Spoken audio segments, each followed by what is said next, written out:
Hello everyone, welcome to easy to grasp. आज के इस वीडियो में हम डिस्कस करने वाले हैं teaching methodology that is pedagogy के 10 क्वेश्चंस। ये एग्ज़ाम आपका हुआ था DSSB की 16 अक्टूबर 2018 के शिफ्ट थर्ड में and this exam was for female candidates. Let me tell you that 2018 वाले जो क्वेश्चंस हैं वो मोस्टली फैक्चुअल हैं और 2021 वाले जो क्वेश्चंस हैं वो आपके कंसेप्चुअल अंडरस्टैंडिंग को चेक करते हैं। कंसेप्ट्स को अंडरस्टैंड कितना आप समझते हो इस चीज़ पर बेस्ड है। आप एक्सपेक्ट कर सकते हो जब एग्ज़ाम होगा 2024 में या फिर से फ्यूचर में तो आपके जो क्वेश्चंस होंगे वो मोस्टली कंसेप्ट्स पे ही होंगे। But still let us see the questions. The first question is speech and language skills are part of. आपसे पूछा है कि जो स्पीच है और लैंग्वेज स्किल्स हैं, भाषण और भाषण कौशल किसका हिस्सा है। तो आपका first option early childhood learning correct है। Early childhood learning take place within the year 2 to 6 years। इस टाइम पीरियड में बच्चा जो है मैक्सिमम लैंग्वेज स्किल्स पर अपनी पकड़ मजबूत करता है। इस एज को हम टॉय एज और प्री गैंग एज भी कहते हैं। आप ये सब पॉइंट्स कहीं पे नोट डाउन कर लो कि मैक्सिमम जो बच्चा है वो लैंग्वेज पे अपनी जो पकड़ है वो मजबूत कब करता है, अर्ली चाइल्डहुड लर्निंग में करता है। जो आपका सेकेंड ऑप्शन था कॉग्निटिव लर्निंग, ये गलत है बिकॉज यहाँ पे कुछ भी बच्चा बेसिकली लर्न नहीं कर रहा है, उसकी मेमोरी पे उसके माइंड पे इतना कोई जोर नहीं पड़ रहा है। थर्ड आपका है साइकोमोटर स्किल्स। साइकोमोटर स्किल्स आपकी मूवमेंट से रिलेटेड होती है। यहाँ पे कोई मूवमेंट की बात नहीं करी जाती है, जैसे मूवमेंट मीन्स वॉकिंग या फिर से बच्चा थ्रोइंग अ बॉल, ये सारे किसके एग्जाम्पल होते हैं, साइकोमोटर स्किल्स के एग्जाम्पल होते हैं। तो यहाँ पे तो हम वो चीज़ भी नहीं देख रहे हैं। फोर्थ जो आपका एग्जाम्पल था, ऑप्शन था, वो था प्रैक्टिस सेशंस। प्रैक्टिस सेशंस में बच्चों से अभ्यास कराया जाता है, प्रैक्टिस कराई जाती है, वो भी यहाँ पे नहीं हो रही। So the first option early childhood care was the correct answer for this question. Then let us see the next question. Constant change in society is expected by. Constant change society में कौन expect करता है, citizens expect करते हैं। Citizens चाहते हैं कि continuously जो सोसाइटी में डेवलपमेंट होती रहे, उनकी जो एक्सपेक्टेशंस है वो मीट होती रहे, ग्रोथ हो, जीडीपी ग्रोथ हो। तो इन सब चीज़ों को कौन एक्सपेक्ट करता है, सिटीजन्स एक कंट्री के एक्सपेक्ट करते हैं। This question comes in very easy category. Now let us see the third question. The question is electronic learning comes under. Electronic learning किसके अंडर आती है। तो इलेक्ट्रॉनिक लर्निंग आपकी डिस्टेंस लर्निंग के अंडर आती है। Distance learning in the sense कि आप इलेक्ट्रॉनिकली जब लर्न करते हो तो एक पर्सन जो होता है वो आपसे काफ़ी ही ज़्यादा दूरी पर होता है। Like with in the world कोई एक प्लेस पे आपको पढ़ा रहा होगा और दूसरे वर्ल्ड की प्लेस में आप समझ रहे होगे। फॉर एग्जांपल आप इंडिया में लर्न कर रहे हो और जो ट्यूटर है, जो पढ़ाने वाला है, वो USA से है। So electronic learning comes under distance learning. E learning की फुल फॉर्म होती है इलेक्ट्रॉनिक लर्निंग। IT लर्निंग की फुल फॉर्म होती है इंफॉर्मेशन टेक्नोलॉजी लर्निंग। फोर्थ जो आपका ऑप्शन है वो है ट्रेडिशनल लर्निंग। ये तो बिल्कुल ही गलत हो गया क्योंकि ट्रेडिशनल लर्निंग का मतलब होता है जिसमें पुराने तरीके से जैसे पढ़ाया जाता था, जिसमें फिज़िकली बच्चों को प्रेजेंट होना इम्पॉर्टेंट होता था। Physical presence was the most important thing. So now let us see the third question. Question is notation, symbols, graph are a part of। आपको यहाँ पे 3 सब्जेक्ट्स दिए हैं, mathematical terminology, technical education, scientific terminology, और fourth option है all the given options. आपसे पूछा गया है कि नोटेशंस, ग्राफ, सिम्बल्स किसका पार्ट है। तो ये सब एग्जाम्पल है मैथमेटिकल टर्मिनोलॉजी की। जब हम मैथ्स में पढ़ते हैं तो इन टर्म्स का यूज़ करते हैं, नोटेशंस का, सिम्बल्स का, ग्राफ्स का। इसके अलावा और भी टर्मिनोलॉजीज़ हैं जो मैथ्स में हम यूज़ करते हैं, वो भी आप एक जगह नोट डाउन कर लो। That is data, science, formulas, ये सब आपके मैथ्स में यूज़ होते हैं। Syntax, graphs, letter convention, and last but not the least number variables. ये सब आपके एग्जाम्पल हैं उन सारी टर्मिनोलॉजीज़ के जो मैथमेटिक्स में आप यूज़ करते हो। I repeat, notations, symbols, graphs, data, science, formula, syntax, letter convention, number variables, ये सारी टर्मिनोलॉजीज़ हैं जो मैथमेटिक्स में यूज़ होती हैं। Now let us see the next question.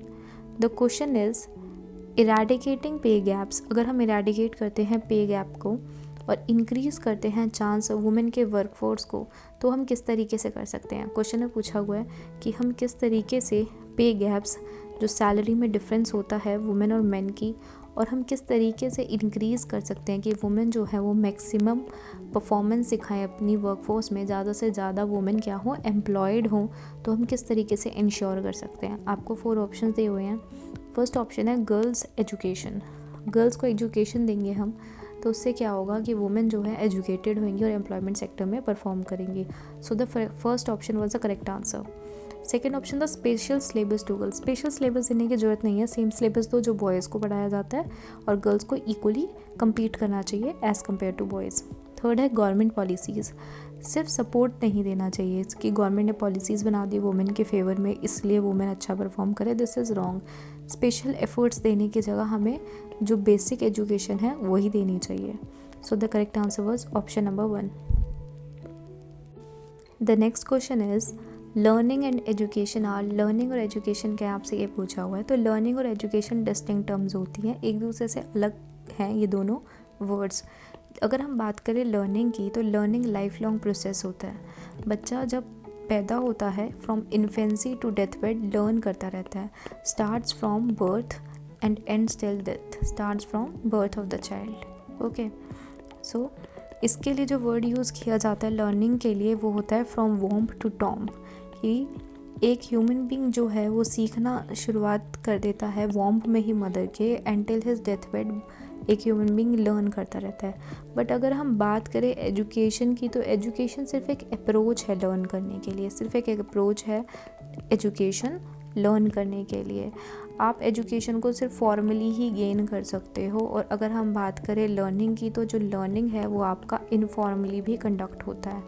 आपको फॉर्मल एटमॉस्फेयर की ज़रूरत नहीं होती अगर आपको कोई चीज़ लर्न करनी है, बट एजुकेशन के लिए आपको शिक्षा प्राप्त करने के लिए आपको एक फॉर्मल एटमॉस्फेयर की ज़रूरत होती है। Now let us see the next question. The next question is integrated textbooks for language, maths and environmental studies as part of integration of arts were developed for the first time in integrated textbooks language, maths और environmental studies की as part of integration of arts। जब हमने start किया, जब हमारी country में start हुआ integration art का, तो हमने किस किस चीज़ को इंटीग्रेट किया, लैंग्वेज को, मैथ्स को और एनवायरमेंटल स्टडीज़ को। तो ये जो कंसेप्ट था first time art integrated education का, ये कौन सी स्टेट में आया था। DSSB ने इसका आंसर असम माना है, बट अगर आप इसको केयरफुली स्टडी करोगे over the internet then you will come to know कि केरला पहली स्टेट थी जिसने आर्ट इंटीग्रेटेड एजुकेशन की बिगनिंग करी थी, and you should expect the answer Kerala rather than Assam. So art integrated education first time जो स्टेट में बिगन हुई थी वो स्टेट थी Kerala. The next question is picnics to parks come under. अगर पिकनिक लेके जाया जा रहा है स्टूडेंट्स का पार्क में तो वो किसके अंडर आएगा, वो आपके एनवायरमेंटल नॉलेज के अंदर आएगा। फाउंडेशंस ऑफ एजुकेशन के अंदर तो बिल्कुल भी नहीं आएगा, क्योंकि यहाँ पे शिक्षा की कोई नींव नहीं रखी जा रही।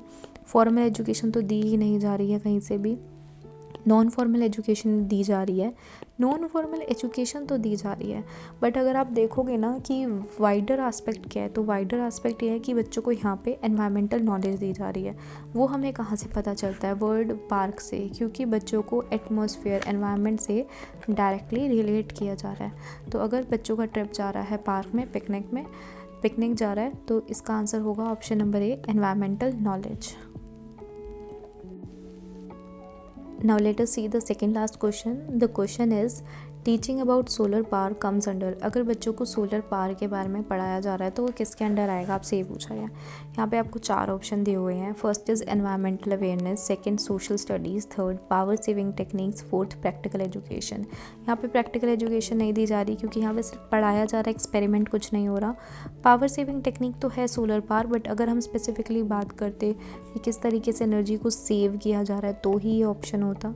सोशल स्टडीज़ में हम पढ़ाते हैं, बट अगर हम वाइडर आंसर देखें तो वो आपका हुआ एनवायरमेंटल अवेयरनेस, क्योंकि यहाँ पे प्राइवेट के प्रति बच्चों की जागरूकता बढ़ाई जा रही है, इंटरेस्ट बढ़ाया जा रहा है बच्चों का सोलर पावर के प्रति, कि सोलर पावर का यूज़ करके किस तरीके से हम अपने एनवायरनमेंट को सेव कर सकते हैं। ये चीज़ बच्चों को यहाँ पे बताई जा रही है। The next question is clinical and support staff are integral members of. Clinical और सपोर्ट स्टाफ किसके मेंबर्स होते हैं, आपसे ये पूछा हुआ है। आपको ये चारों तरीके के स्कूल्स के बारे में पता होना चाहिए, क्योंकि DSSB में इस एस्पेक्ट में कई क्वेश्चंस पूछे गए हैं। कई जगह आपको इंक्लूसिव और इंटीग्रेटेड एजुकेशन के बीच में डिफरेंस पता होना चाहिए, ऐसे क्वेश्चंस हैं। कई जगह पे इंक्लूसिव, स्पेशल और इंटीग्रेटेड तीनों पे आपको क्वेश्चन पूछे हुए हैं। So the question is clinical and support staff are integral members of. Clinical और सपोर्ट स्टाफ किसका इंटीग्रल मेंबर्स हैं, तो ये इंक्लूसिव स्कूल्स का मेंबर है।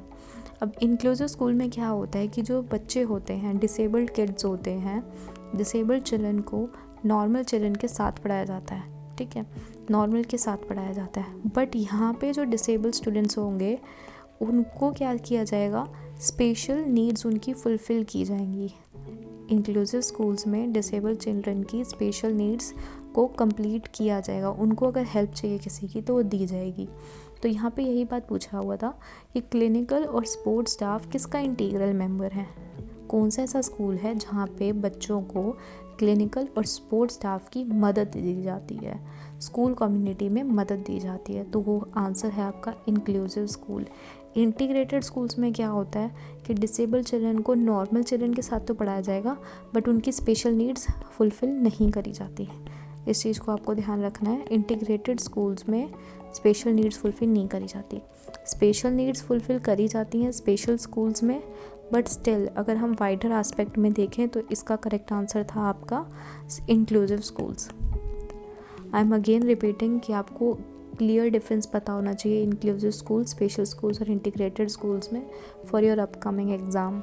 That was all in this video. Thank you for watching. If you have any doubt, you can comment down below in the comment section.